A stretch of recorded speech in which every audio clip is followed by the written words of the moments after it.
Hello， 大家好，今日咧就想同大家分享個烤雞，會用上幾種唔同嘅蔬菜同香草，而出嚟嘅雞咧亦都會皮脆肉滑嘅。事不宜遲 ，Let's come on in。好啦，首先咧我哋就可以將3至4個薯仔到啦，咁就切大嚿嘅，咁咧大嚿少少，咁就有咬口啲。然之後咧就可以開火，咁我哋咧就可以直接用個焗盤去煮嘅。咁咧開大概中火左右啦，然之後咧就可以落橄欖油啦。咁落多少少都唔怕嘅，因為陣間咧啲蔬菜都會吸收晒啲精華嘅。咁咧我哋就可以一路切一路煮，咁就可以慳翻啲時間啦。咁咧落完薯仔之後咧，就可以落一條嘅蘿蔔啦。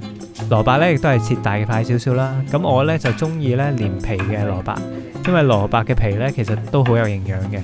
咁咧可以擺埋落去一齊煮都得。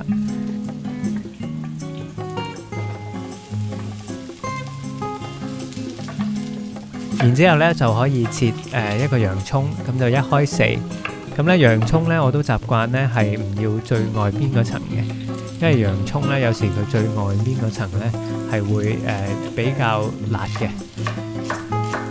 然之後咧就可以切埋啲西芹啦，有2條西芹，咁咧亦都係切一嚿嚿咁就 OK 噶啦。咁咧西芹亦都係擺埋落去煮。然之後咧就可以喐一喐啲蔬菜先啦，等佢上色，咁啊慢慢由佢煮啦。咁咧就可以落埋2粒蒜頭。蒜頭咧亦都係就咁拍一拍，咁啊連埋個皮落都得嘅，因為陣間焗完出嚟咧，咁粒蒜頭咧就會好香嘅。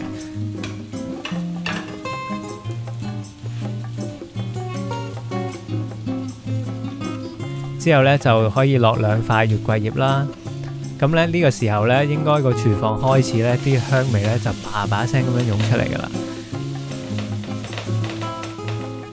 咁咧就可以落少少調味啦，都係鹽、黑胡椒粉。跟住我哋可以落1條嘅 rosemary 啦，迷迭香。咁咧迷迭香咧就逆方向咧將佢掠出嚟就得噶啦。同埋咧可以落1條 thyme 嘅百里香。咁咧百里香咧就將佢啲葉咧就掹出嚟啦。咁就由佢煮一陣5至10分鐘到，等佢慢慢上色。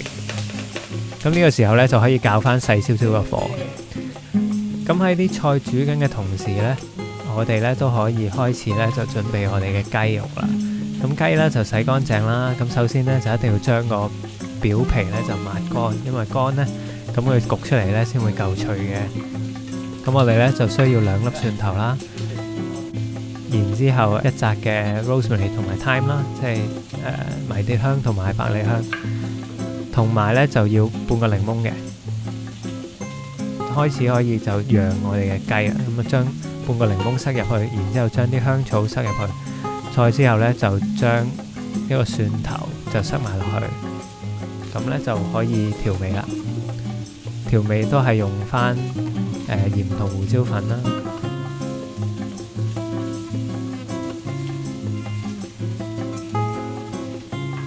記住咧，兩邊同埋入面咧都要搽一搽，咁啊盡量就搽得均勻啲啦。咁咧呢個時候就可以反一反嗰啲蔬菜啦。咁其實呢個時候個廚房都真係應該好香噶啦。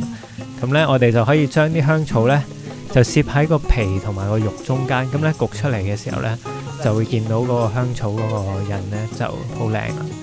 咁咧就慢慢就小心啲，咁就開始就用手咧就劃開個皮同個肉中間，咁啊小心唔好整穿個皮喎。咁咧然之後咧就睇下劃到足夠嘅空位嘅時候咧，就可以將啲香草就慢慢咁樣塞入去，